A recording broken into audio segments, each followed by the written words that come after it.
해경의 초동 대처 좀 살펴보겠습니다. 인천 영흥도 앞바다 낚싯배 전복 사고 직후 해경 구조대가 타고 갈 배가 없어서 육상으로 이동한 것으로 확인됐습니다. 골든타임을 넘겼다는 논란과 함께 해경의 사고 대처 능력도 도마 위에 올랐습니다. 최재민 선임 기자 연결해 보겠습니다. 최 기자 연결돼 있습니까? 네, 안녕하세요. 자, 우선 이 낚싯배 추돌 사고 직후 해경 구조대의 현장 도착 시각을 좀 이야기를 해봐야 될 것 같습니다. 네네. 도착한 시각 적절했을까요? 네, 인천 해양경찰서에는 영흥 파출소라는 곳이 있고요. 예. 이곳에는 조그만 리브 보트라는 게 배치가 돼 있습니다. 최고 시속은 한 75km까지 낼 수가 있습니다. 영흥 파출소에서 사고 지점까지는 1.8km에 불과하고요. 그러니까 15분 가량이면 현장에 도착을 할 수 있다는 겁니다. 예. 그런데 최초 신고 시각이 오전 6시 5분, 구조대가 현장에 도착한 시각은 오전 6시 42분. 분초를 다투는 긴박한 상황에 37분이나 걸린 겁니다.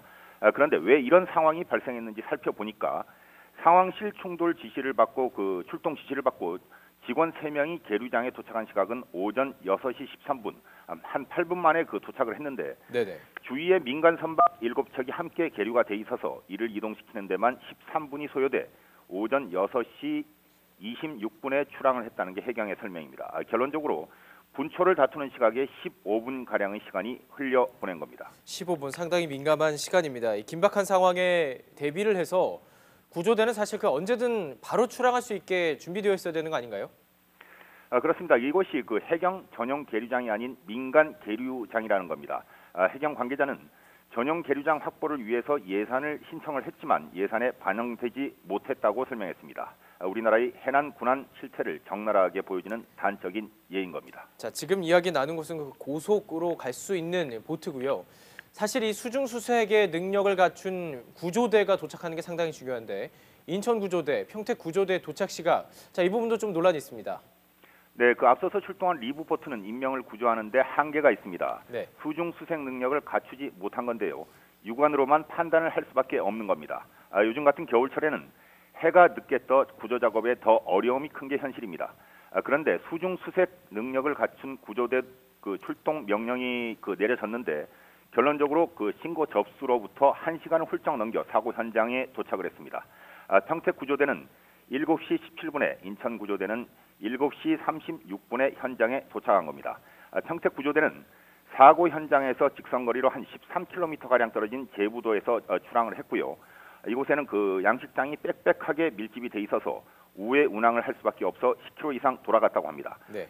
인천구조대는 야간 항해 장비가 있는 신형 보트가 고장이 나서 인천 해경부두에서 육로로 영흥도까지 이동한 뒤 민간 구조선을 얻어 타고 현장에 도착하는 어처구니 없는 일이 발생을 했습니다. 예. 그리고는 현장에 도착한 뒤 수중 수색 작업에 나서서 오전 8시 48분에 3명을 선내에서 구조했습니다. 무려 사고 발생 접수 2시간 43분 만이었습니다. 2시간 43분. 사실 출항하자마자 난 인근 해역에서 발생한 사고였는데 그야말로 생사의 갈림길에서 극적으로 구조가 된 거군요. 네, 구조된 3명은 30대 초반의 친구 사이로 낚싯배 조타실 아래 작은 선실에 머물렀습니다.